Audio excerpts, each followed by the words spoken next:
Este majestuoso palacio en la ciudad andaluza de Granada es la Alhambra, una verdadera obra de arte que funcionó como la corte del reino nazarí, el último estado musulmán de la península ibérica.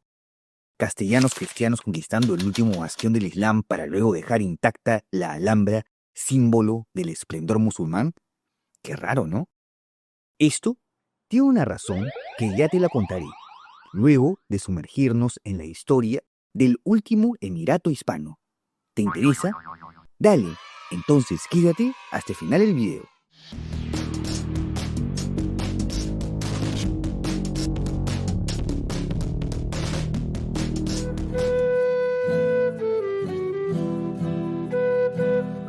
Como siempre, remontémonos a los antecedentes. Y para esto, sería bueno que hablemos un poco de la historia medieval de la península ibérica. Todo comienza cuando el Imperio Romano cae estrepitosamente.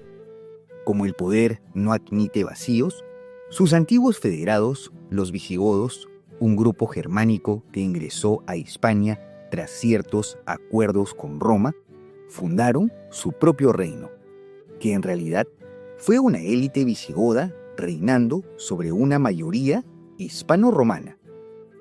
Tras entrar en un periodo de guerras civiles, llega una nueva amenaza desde el Medio Oriente a través del norte de África. Su consigna: expandir una nueva religión. Los musulmanes del califato omeya conquistan Toledo en el 711, comenzando Al-Ándalus o el periodo musulmán en casi toda España. Casi toda, porque en el norte, el reino de Asturias, personificado por Don Pelayo, se funda para dar inicio a la resistencia cristiana. Ergo, inicia la Reconquista. Tras siglos de avance, nacen, se expanden, se fusionan y desaparecen una serie de estados musulmanes y cristianos. Los que nos competen, los existentes en el mapa hacia 1230. Estados cristianos: Portugal, Castilla, Aragón y Navarra. Y los musulmanes: las taifas o reinos pequeños de Murcia, Valencia y Niebla, y el decadente imperio de los almohades, centrado en Marruecos, pero que aún ocupaba la parte sur de la península. Un punto clave que mencionar: la batalla de las Navas de Tolosa en 1212, en donde una coalición de estados cristianos derrota al califato almohade en la actual provincia de Jaén, que se considera como un punto de inflexión durante la Reconquista. Los almohades no solo pierden territorio ante los cristianos, sino que se separan un par de taifas. Conclusión: la decadencia musulmana en Iberia hacía inminente su caída. Entre estos reinos independientes que se fueron separando de los almohades, surge la figura de Mohammed ibn Nasr, también conocido como Al-Ahmar para no confundirlo con los 85.000 Mohammeds del mundo, líder de origen árabe perteneciente a la tribu de Banu Nas. Mohammed se proclamó como emir de su ciudad natal, Arjona, señora de las 4 décadas, y rápidamente extendió su control sobre Jaén, Guadix y Granada, aprovechando el caos político almohade tras el desastre en Navas de Tolosa. Nace entonces, en 1232, el reino nazarí de Granada. Nazarí por el nombre de la dinastía que fundó Al-Ahmar, y Granada porque en esta ciudad estableció su capital. Sí, en donde se construyó la maravillosa Alhambra, que sirvió como su palacio real. La diferencia entre este nuevo líder y los califas almohades, que Al-Ahmar fue más pragmático. En lugar de seguir compitiendo con los cristianos, que eran evidentemente más poderosos, optó por entrar en negociaciones con Fernando III, que culminaron en el Pacto de Jaén de 1242. En él, Al-Ahmar aceptó convertirse en el vasallo de Castilla e incluso apoyó en la conquista de Sevilla en 1248 contra otros musulmanes a cambio de conservar su territorio. Punto para los que están en desacuerdo con el término reconquista cristiana. El problema que los cristianos se vuelven aún más fuertes y en medio de 2 décadas conquistan las últimas taifas musulmanas. Granada se queda entonces solito como el último estado musulmán en Iberia en 1262. Granada se convirtió en el refugio de todos los musulmanes expulsados de las desaparecidas taifas. Aunque a decir verdad, lejos de ser un refugio decadente, fue un centro político y comercial activo, gracias a la hábil diplomacia de los emires. Pagamos tributo a Castilla, pero mantenemos nuestra autonomía. Los castellanos, por su parte, veían a Granada como una mezcla de desprecio religioso con admiración cultural. Son moros vasallos, sí, pero vaya que sus productos, artes y conocimientos son muy codiciados. Si hablamos un poco de la sociedad nazarí, el idioma oficial era el árabe clásico, usado en la administración y enseñanza. Sin embargo, se hablaban otras lenguas como el mozárabe, que era un idioma romance con influencias del árabe hablado sobre todo en el sur de España y que sonaba algo así. La risa tenía del sonido en el corrillo de Arba. Una vez, los bichos habían solitos volando.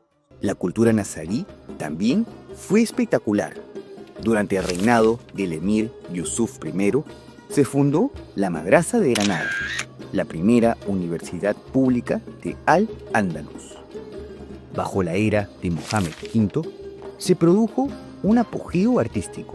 Se consolidó un estilo hispanoárabe en diversas formas de arte. Comercialmente hablando, ciudades como Granada, Málaga y Almería eran núcleos de comercio con África, Italia y el Levante. Vaya país, ¿por qué habría de desaparecer? Respuesta corta de lo anterior, la dificultad de ser un estado vasallo.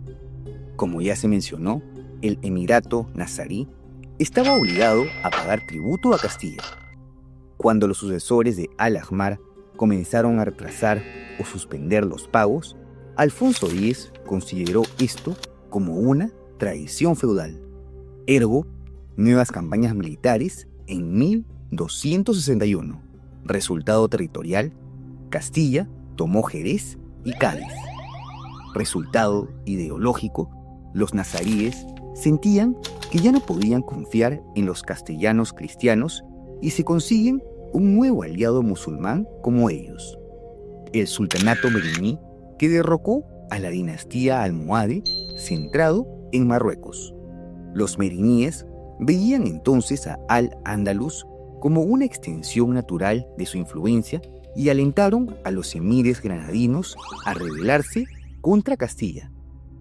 Esto culminó en la batalla del Salado de 1340, cuando el sultán meriní Abu al-Hasan Ali cruzó el estrecho de Gibraltar con el apoyo del emir nazarí Yusuf I para encontrar una nueva derrota musulmana ante la coalición entre Castilla y Portugal.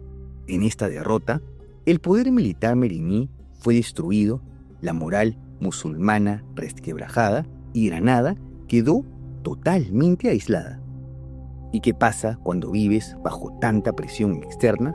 Que en lo interno las cosas no van mucho mejor. Los conflictos internos tras la derrota en Salado fueron el pan de cada día.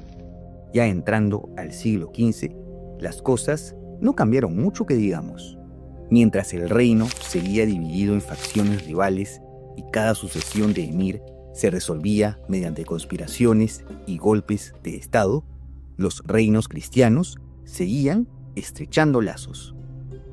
Un punto de inflexión fue el matrimonio de Isabel I de Castilla y Fernando de Aragón en 1469, que unificó a los 2 mayores reinos cristianos de la península. Mientras tanto, en el reino nazarí, el emir Muley Hassan fue desafiado por su propio hijo, Boabdil, quien se alió con una facción contraria y se proclamó emir en 1482. Inestabilidad en Granada, música para los oídos de los reyes católicos. Ese mismo año comienza entonces la Guerra de Granada, en donde Aragón y Castilla intervinieron en el inestable reino nazarí con el fin de unificar la península bajo la cristiandad. El ejército castellano avanzó metódicamente. En 1485 tomaron Ronda y Marbella. 2 años después cayó Málaga, importante puerto comercial que no hizo más que asfixiar la economía del decadente reino nazarí.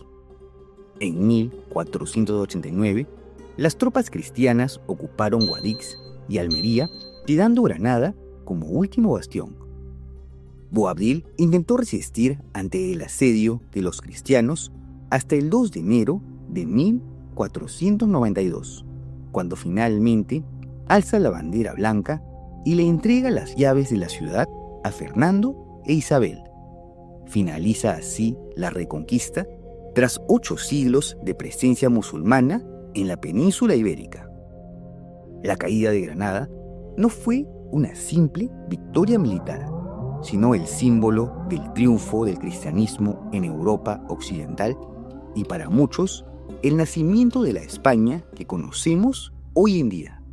Aunque tras las capitulaciones de Granada, el emirato se integró como un reino constituyente de la Corona de Castilla, lo que supuestamente garantizaba la libertad religiosa de los musulmanes, vaya que los reyes católicos fueron unos loquillos.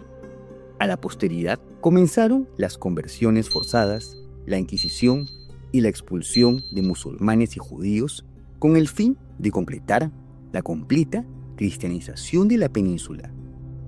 Sin embargo, conservaron algunos elementos del pasado musulmán, como la ya mencionada Alhambra, por su valor político, estético y simbólico, y como un trofeo de la victoria cristiana que se deja ver hasta nuestros días.